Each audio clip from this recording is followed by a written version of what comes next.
The first arrow went through her shoulder before she heard the bow release. She did not scream.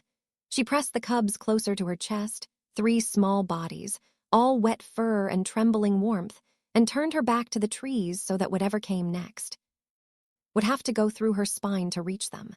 The rain had been falling for 2 hours. She could no longer feel her fingers. She could feel the arrow. Every breath she took pulled it sideways, a grinding, intimate pain that lived between her ribs and her rage. The mud beneath her knees was deep and cold, and it pulled at her like it wanted to keep her. She did not let it. She looked up into the dark between the pine trunks and did not blink, and the second arrow came, and she took that one too.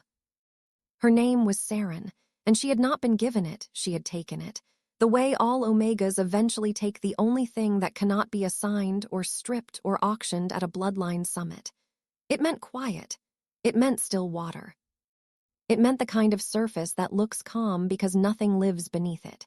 She had come to the Ashwood territory 3 weeks ago as a cartographer's assistant, which was a lie, and as a healer's apprentice, which was half true. What she actually was did not have a clean title. She observed things. She remembered them. She carried information the way some people carry scars internally, without advertisement, with a quiet understanding that the weight would outlast the wound. The Ashwood Pack was the last sovereign pack in the Eastern Territories. She had known. This before she arrived. She had not known until she arrived that the Alpha King had cubs. 3 of them. Boys.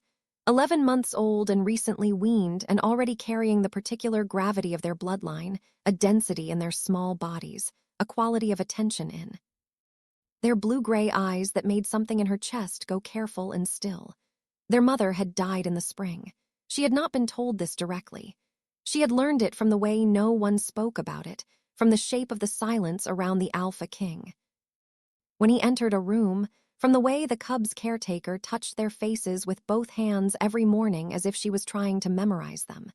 She had been observing the king himself for 3 weeks. It was professional observation. That was what she told herself. He was not what she had expected. She had expected theater, the performance of dominance that most Alpha Kings could not resist, the chest-forward walk, the measuring stare designed to remind every Omega in the room that the distance between them was by his permission. Instead, he was contained. Deliberate, he moved through his own great hall as though calculating the precise amount of space each step required. His voice was low and did not rise for emphasis. When he spoke, the room rearranged itself around the sound without anyone appearing to notice they had done it. She had memorized the scar along his jaw before she memorized his name. That felt like information. His name was Calder, and he was the reason she was in the Ashwood forest at dusk with 2 arrows in her body and his sons pressed against her sternum. She had met him properly on her 6th day in the archive room where she had no legitimate reason to be. He had not announced himself. He had simply been there when she turned around. Standing in the doorway with his arms at his sides, his expression unhurried, watching her with the focused patience of something that has decided to wait. The archives are restricted. His voice in the small room was a different texture than it was in the hall. Closer, more specific. The lock was open. She did not move away from the shelf. Moving away would be an admission. The lock is never open. She held his gaze. Then someone left it that way. Something shifted at the corner of his mouth, not a smile, an adjustment. What are you looking for? She had prepared 3 answers for this question and discarded all of them in the half-second before she spoke. Migration patterns, she said. The older maps show a hunting route through the northeast corridor. I wanted to know if it's still active. He crossed the room. Not quickly, nothing he did was quick, but with the deliberate economy of someone who has never needed speed because things do not run from him. He stopped at the shelf beside her and pulled a narrow roll of parchment without looking at the label. It hasn't been active in 4 years. He placed the parchment in her hands. The pack that used it no longer exists. She unrolled it. The route was marked in red ink, the kind that had faded to rust at the edges. Someone had drawn a single line through it, one stroke, clean. Why not? She asked. He looked at the map rather than at her. Because I ended it. The room was very quiet. She could hear the archive candle, a small sound, almost nothing, the wax settling. "You're not a cartographer's assistant," he said. It was not a question. "No," she said. He did not ask what she was.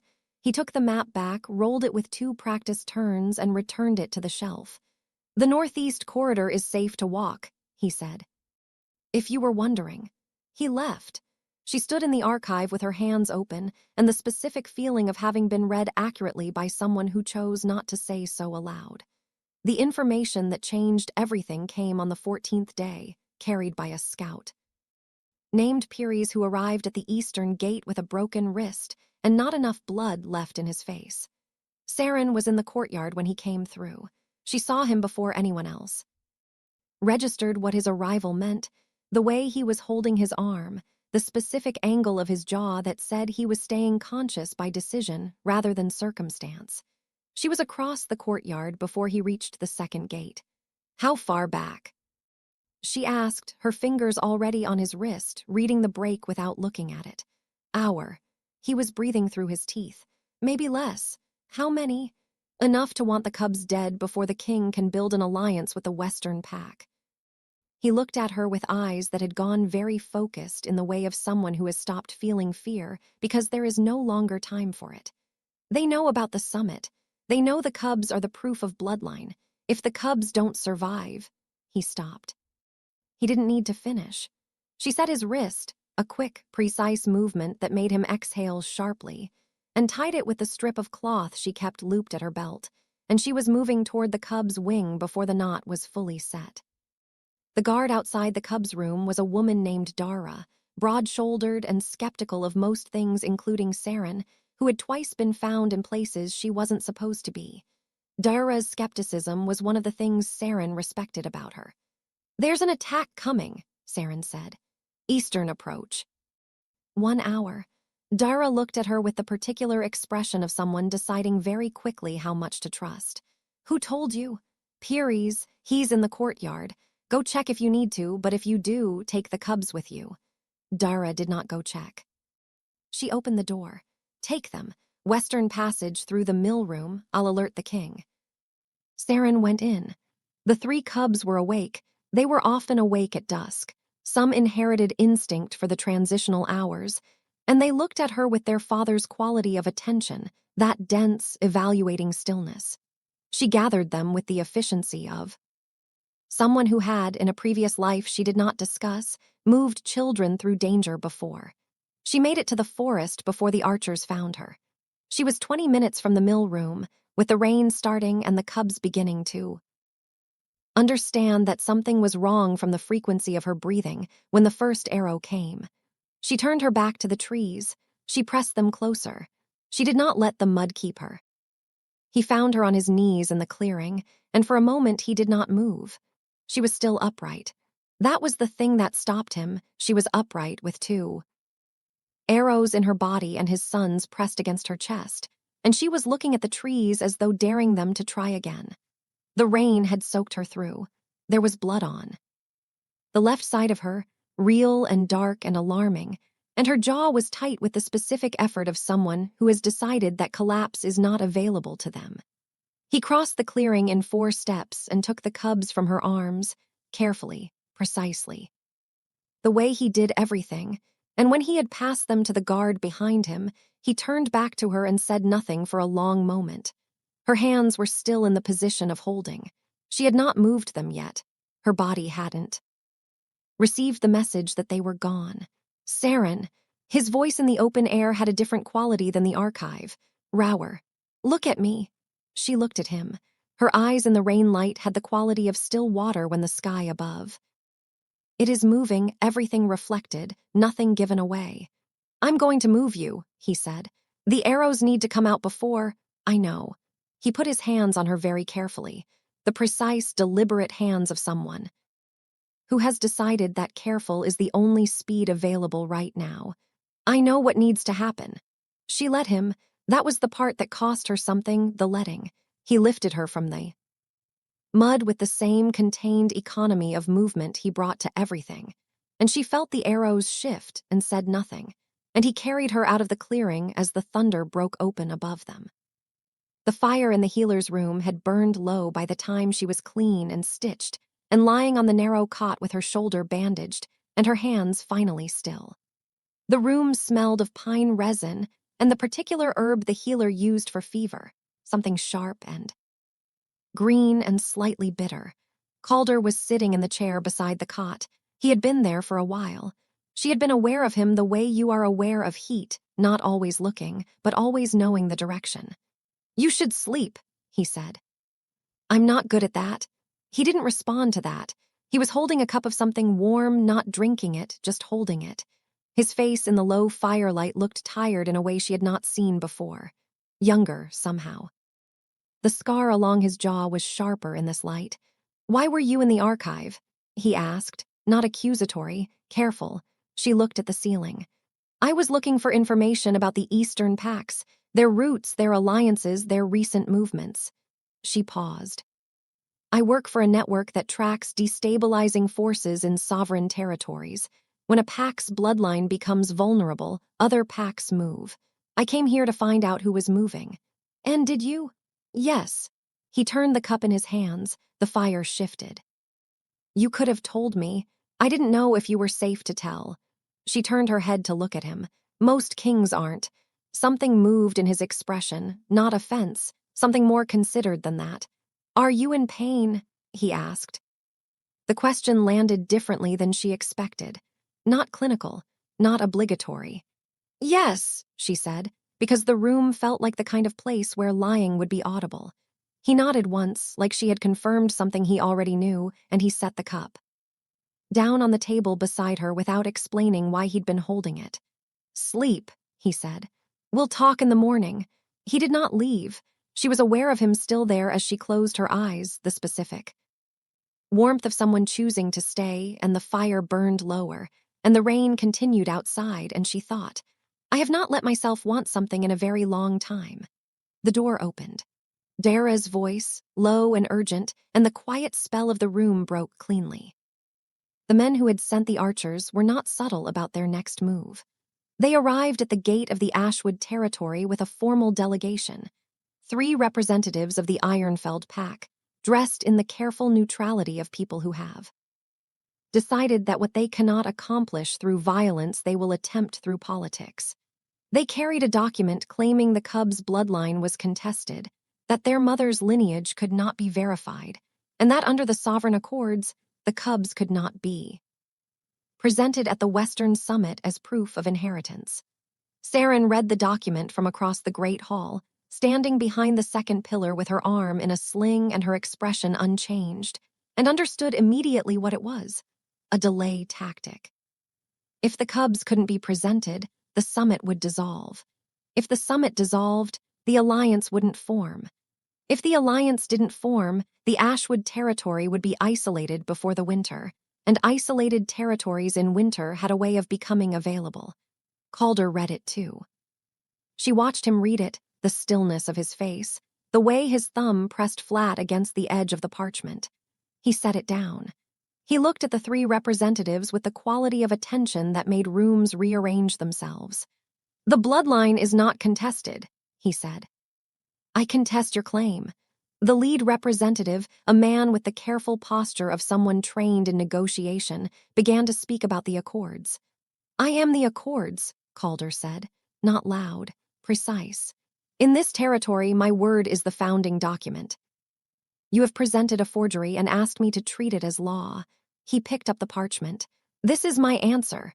He tore it in half, set both pieces on the table. "You have until morning to leave my territory." The room was very still. The lead representative's face had done something complicated and then gone flat. He looked at the torn parchment. He looked at Calder. He left. Saren watched from behind the pillar as the great hall exhaled. She felt something she didn't immediately name, a mixture of the fear she'd been carrying since the clearing and something else, something unnamed, that lived just below the fear like water under ice. She became aware that Calder was looking at the second pillar, looking at her. She stepped out. They stood at a distance in the emptying hall, and neither of them moved, and the torches burned between them with the unhurried certainty of things that have decided to last. He found her in the courtyard that evening, sitting on the stone bench beside the well, with the cubs asleep in a basket at her feet, because the caretaker had needed 2 hours, and the cubs had decided that Saren's presence was acceptable. She had not argued. Calder sat on the other end of the bench. He did not make a production of it. He sat the way he did everything, with the sense that he had calculated the precise weight of the action and committed to it fully. For a while, neither of them spoke. "Why did you take the arrows?" he asked. She looked at the cubs. The smallest one, she had started calling him 3 in her head.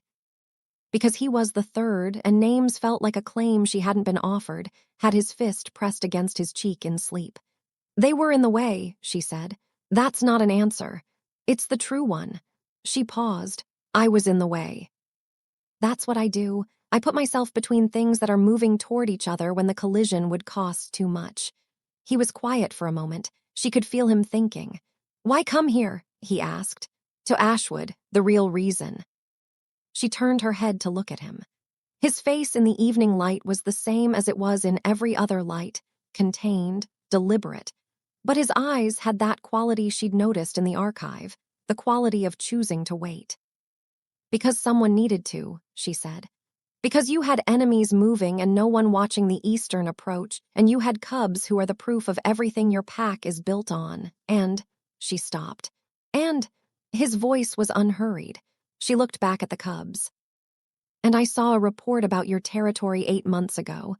The pack's bloodline, the summit, the eastern threat." She breathed carefully around the pull of her stitches. "It listed the cubs as a liability." She felt him go very still beside her.